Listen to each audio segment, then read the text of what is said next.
Mari kita sambung cerita ini. Perjalanan dimensi waktu sang jenius.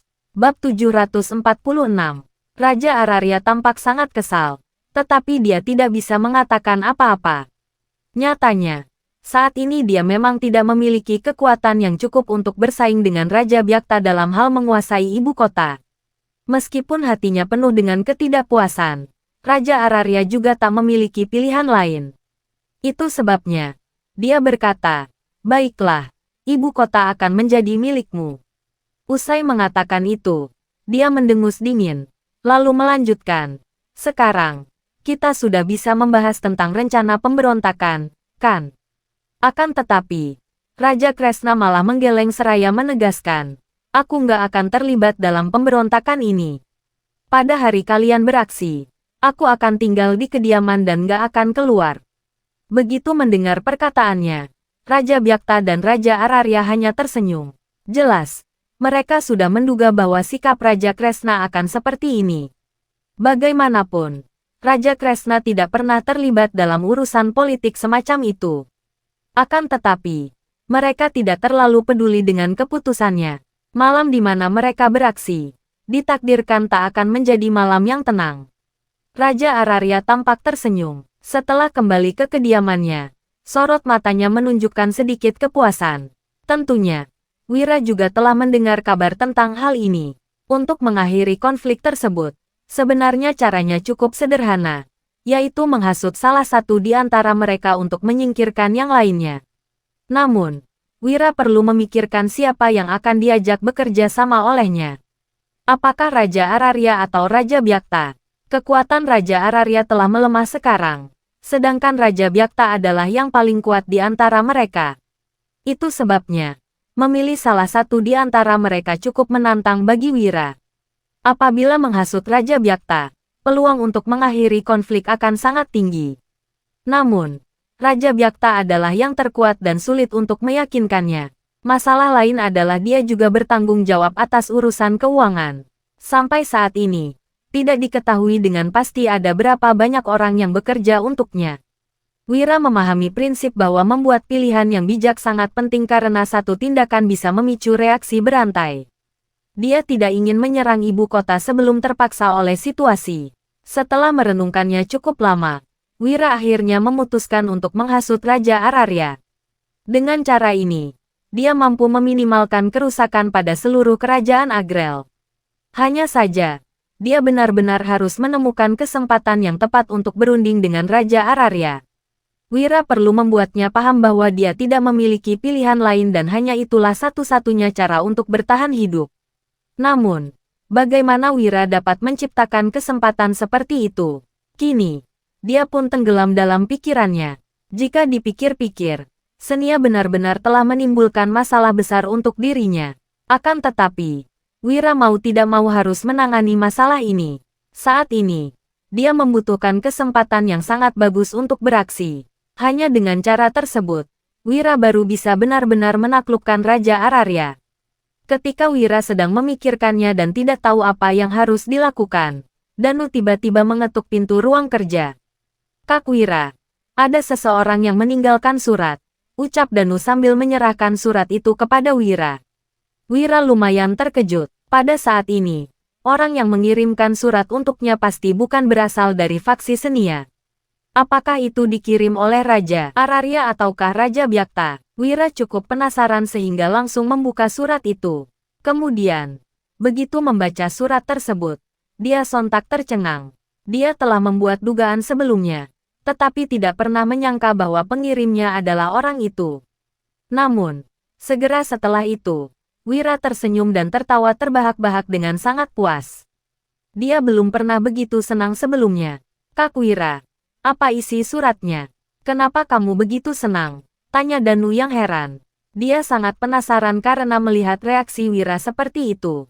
Wira memandang Danu sambil tersenyum, lalu menjawab dengan acuh tak acuh, "Karena aku sudah menemukan sohibku." Danu yang makin bingung pun bertanya, "Sohib?" Bab 747. Danu tertegun sejenak. Dia agak kebingungan. Wira menyahut, "Benar, dia itu sohibku." Danu yang penasaran bertanya, Kak Wira, siapa dia?" Bagi Danu, Wira sangat hebat. Jadi, mana mungkin orang biasa bisa menjadi sohib Wira? Meskipun Danu dan lainnya telah mengikuti Wira untuk waktu yang lama, hubungan mereka hanya sebatas saudara. Hal ini karena seringkali mereka tidak mampu memahami Wira. Menurut pemahaman Danu, sohib adalah orang yang sangat memahami kita. Di seluruh kerajaan Agrel, orang yang bisa menjadi sohib Wira benar-benar sangat sedikit. Sudahlah, siapkan perjamuan makan malam. Nanti malam aku mau bersenang-senang, ujar Wira yang merasa sangat antusias. Dia menyimpan surat itu dan menunggu dengan tenang. Saat tengah malam, hanya ada Wira di ruang kerja. Kala ini, dia sudah selesai membuat hotpot dan menyiapkan arak, lalu menunggu kedatangan tamunya.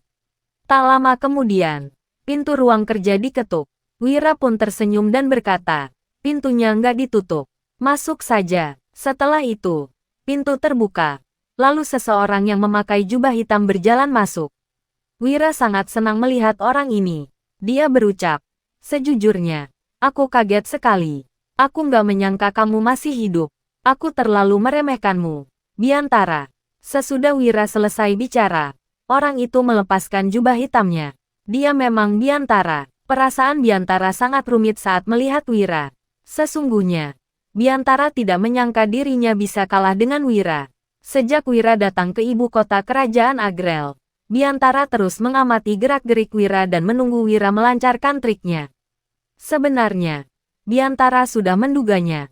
Dia juga bisa menebak sebagian besar siasat Wira. Namun, Biantara tidak menyangka Wira bisa menggunakan trik ini untuk menghabisinya. Biantara mendengus dan memandang Wira, lalu menimpali, Wira, kamu memang membuatku kalah telak, tapi aku nggak bisa terima. Wira tertawa dan membalas, meskipun nggak bisa terima, kamu tetap saja kalah. Tapi, dari sekian banyak lawan yang pernah aku temui, kamu orang pertama yang membuatku takut. Biantara, nggak usah bertele-tele lagi. Ayo, hari ini kita akan bersenang-senang. Biantara juga tidak berbasa-basi lagi, lalu langsung duduk di seberang Wira. Hanya saja, Biantara agak terkejut melihat makanan-makanan ini. Dia bertanya, ini makanan. Biantara pernah makan berbagai macam makanan enak, tetapi tidak pernah melihat makanan seperti ini. Wira berujar, tentu saja, coba kamu cicipi. Sesudah itu, Wira mengambil sepotong daging dan memasukkannya ke dalam sup mendidih. Kemudian, dia memindahkan daging itu ke piring, lalu mencocolnya ke saus dan memakannya. Biantara pun meniru cara Wira. Hanya saja, dia langsung terkejut setelah memakan daging itu dan berkomentar, enak sekali. Wira, kamu memang hebat. Dari mana kamu mendapatkan makanan seenak ini? Aku membacanya di buku, sahut Wira. Setelah itu, dia menuang segelas arak untuk Biantara. Wira dan Biantara sangat menikmati makanan mereka. Keduanya mengobrol sembari meminum arak. Kemudian, Biantara berujar, Wira, aku lahir di keluarga miskin, tapi aku punya kecerdasan yang luar biasa. Selama ini, aku mengira hanya segelintir orang yang bisa menandingi kecerdasanku di dunia ini. Siapa sangka, aku malah dikalahkan olehmu. Wira tertawa dan menanggapi perkataan Biantara. Kamu bukan dikalahkan olehku. Kamu kalah karena didesak oleh situasi. Apa kamu pikir Raja Araria dan Raja Byakta mampu merebut kekuasaan di kerajaan Agrel? Itu nggak mungkin. Mana bisa mereka melawan Ibu Suri yang begitu bijak? Sayangnya, kamu nggak mengabdi kepada Ibu Suri. Kalau kamu mengabdi kepada Ibu Suri, mungkin kerajaan Agrel nggak akan goyah. Lanjut Wira. Wira bukan sengaja memuji Ibu Suri, tapi ini adalah kenyataan. Biantara pun mengernyit setelah mendengar perkataan Wira. Bab 748 Biantara tampak kebingungan. Dia melirik Wira sekilas dan berujar. Dari dulu, wanita nggak pernah memegang kekuasaan. Ini aturan yang diturunkan oleh leluhur. Wira, kamu begitu pintar. Apa kamu nggak tahu masalah akan timbul kalau wanita yang memegang kekuasaan? Wira langsung tertawa setelah mendengar perkataan Biantara. Sebenarnya, hal ini tidak bisa disamaratakan. Selain para pria yang memang tidak berkompeten, belum tentu pria bisa mengendalikan kekuasaan lebih baik daripada wanita. Wira yang berasal dari kehidupan modern tentu tahu bahwa pria dan wanita itu setara. Bukan hanya itu, bahkan posisi wanita lebih tinggi dari pria. Umumnya, para wanita yang mengelola keuangan di dalam keluarga, jika ingin menjalani kehidupan yang baik, seorang pria harus menuruti kehendak istrinya. Hal seperti ini menjadi pilihan sebagian besar pria. Mereka menyerahkan gaji dan keuangan mereka kepada sang istri. Kehidupan mereka mungkin tidak sempurna, tapi yang pasti tidak buruk. Tentu saja, itu masih termasuk kehidupan yang sederhana. Jadi, bagaimana kalau untuk urusan yang lebih penting? Belum tentu kemampuan wanita akan kalah dari pria. Bahkan, sifat wanita yang lebih teliti membuat mereka berpikiran lebih cermat daripada pria. Hanya saja, kemampuan fisik wanita mungkin lebih lemah dibandingkan pria. Jadi, ada beberapa hal yang tidak bisa dilakukan oleh para wanita. Namun, secara keseluruhan, tidak ada kesenjangan yang signifikan dalam status pria dan wanita. Pemikiran Biantara dan orang-orang di zaman ini masih kolot. Wira pun menjelaskan, Biantara, sebenarnya, semua orang di dunia itu setara. Setidaknya, wanita dan pria itu sederajat. Kamu memang menganggap aturan wanita nggak boleh memegang kekuasaan itu benar. Tapi, kamu sendiri juga melihat perkembangan kerajaan Agrel selama beberapa tahun ini setelah Ibu Suri memerintah. Apa kamu merasa Ibu Suri benar-benar nggak pantas memegang kekuasaan? Kalaupun salah satu dari keempat raja yang memerintah, sepertinya mereka juga nggak akan sehebat Ibu Suri, kan? Lanjut Wira. Biantara mengangguk sesudah mendengar ucapan Wira, lalu menimpali. Benar, aku memang kagum dengan kemampuan Ibu Suri. Sebenarnya, terkadang aku berpikir, alangkah baiknya kalau dia itu seorang pria. Dengan begitu, pasti nggak akan ada orang yang berkhianat di kerajaan Agrel. Apa yang diucapkan Biantara memang kenyataan. Alasan raja lain berniat mengincar kekuasaan Senia adalah Senia dianggap tidak layak memegang kekuasaan.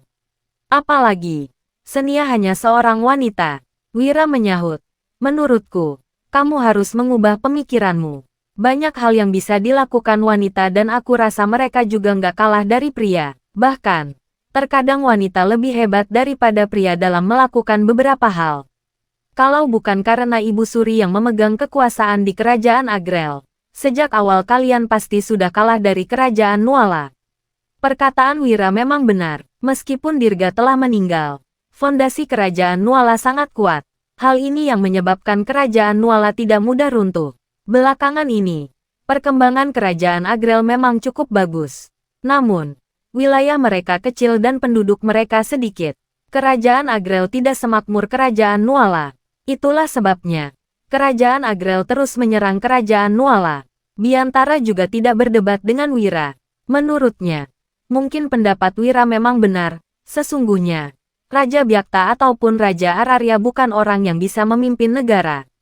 Wira tersenyum dan berkata, Biantara, kali ini kamu memalsukan kematianmu dan berhasil kabur. Kenapa kamu kembali lagi? Jangan-jangan, kamu cuma mau bertemu denganku. Biantara melirik Wira sekilas. Sebenarnya, dia memang berniat pergi meninggalkan ibu kota kerajaan. Kemudian, dia akan mencari sebuah tempat, lalu mengubah identitasnya dan memulai hidup baru. Meskipun tidak memegang kekuasaan seperti dulu lagi, setidaknya Biantara bisa hidup bebas.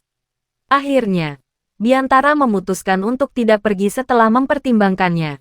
Dia bukan hanya merasa tidak rela. Bab 749. Biantara tidak ingin pergi karena Wira. Apa kamu masih ingat saat kamu datang mengunjungi makamku? Tanya Biantara dengan tiba-tiba.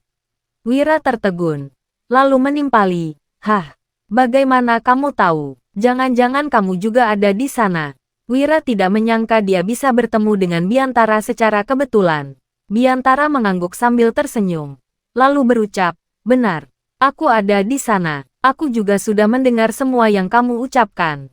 Jujur saja, aku nggak pernah menyangka kamu akan datang ke makamku.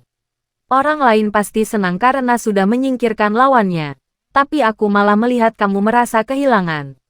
Biantara menatap Wira dan mengungkapkan seluruh isi hatinya di bawah pengaruh bir. Wira mengangguk sembari menyahut. Aku memang merasa kehilangan. Biantara, Aku ingin mengatakan ini lagi. Aku menang karena posisi yang menguntungkan. Bisa dibilang situasi dan kondisi mendukung.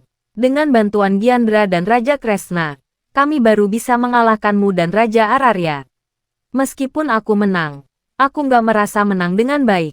Wira mengatakan yang sejujurnya, dia bisa menyingkirkan Biantara karena bantuan banyak orang dan berada di posisi yang menguntungkan. Sementara itu, Biantara melambaikan tangannya saat mendengar ucapan Wira. Dia berkata, aku bilang diriku nggak ikhlas barusan hanya di mulut saja. Tapi hatiku sudah ikhlas. Kamu bilang kamu menang karena ada di posisi yang menguntungkan dan dibantu oleh dua raja. Bagaimana denganku? Aku adalah pasukan Agrel yang bertanggung jawab atas pasukan tempur kerajaan Agrel. Aku juga dipercaya oleh Raja Ararya. Aku seharusnya nggak terkalahkan. Tapi, aku nggak menyangka kamu memanfaatkan celah untuk melawanku. Aku juga mengutus orang untuk membunuhmu. Aku memang merasa akan gagal. Tapi aku tetap mengandalkan keberuntungan. Bagaimana kalau berhasil membunuhmu? Bukankah semuanya akan berakhir? Lanjut Biantara. Kita bisa berencana. Tapi Tuhan yang berkehendak. Aku benar-benar sudah meremehkanmu. Tambah Biantara sambil tersenyum menerima kekalahannya. Jika benar-benar dihitung, Wira belum lama berada di kerajaan Agrel. Meskipun ada banyak orang yang bekerja sama dengannya, Biantara juga tidak akan mungkin bisa melakukan pembunuhan seperti ini tanpa rencana yang matang. Setiap peristiwa dilakukan dengan tepat. Biantara tentu saja masih bertahan. Jika itu adalah orang lain, mungkin sudah mati sejak awal. Meskipun begitu, dia tetap mati walau dibantu oleh Raja Byakta. Biantara sama sekali tidak berpikir bahwa Wira menang secara tidak terhormat. Sebaliknya, dia merasa strategi Wira sungguh luar biasa. Haha, jangan berbasa-basi lagi. Katakanlah, apa yang ingin kamu lakukan dengan kembali ke sini? Tanya Wira menatap Biantara sambil tertawa. Biantara kembali ke sini dan langsung mencari Wira. Pasti ada sesuatu yang ingin dilakukan olehnya. Biantara langsung berterus terang. Seperti katamu, sulit untuk menemukan orang yang memahami kita. Jadi, aku berencana untuk berada di sisimu. Boleh, kan? Mendengar ucapan Biantara, Wira seketika tertawa. Lalu berujar, haha. Biantara, aku memang sedang menunggumu untuk mengatakan ini. Bagus, bagus sekali. Wira merasa sangat senang karena bisa bersama dengan Biantara yang sama berbakatnya dengan dirinya. Jika Biantara bergabung dengannya, Wira akan menjadi lebih kuat lagi. Biantara juga sangat senang. Meskipun dia pernah melawan Wira satu kali, dia tahu bahwa Wira adalah orang yang layak mendapatkan kesetiaannya. Memikirkan hal ini, Biantara langsung berlutut dan berseru, aku bersumpah untuk setia pada Tuan sampai mati. Bab 750. Biantara berlutut di tanah dengan bersungguh-sungguh. Melihat ini, Wira langsung tertawa, lalu berkata, cepat berdiri. Kamu nggak perlu begini. Wira paling membenci melihat orang berlutut padanya.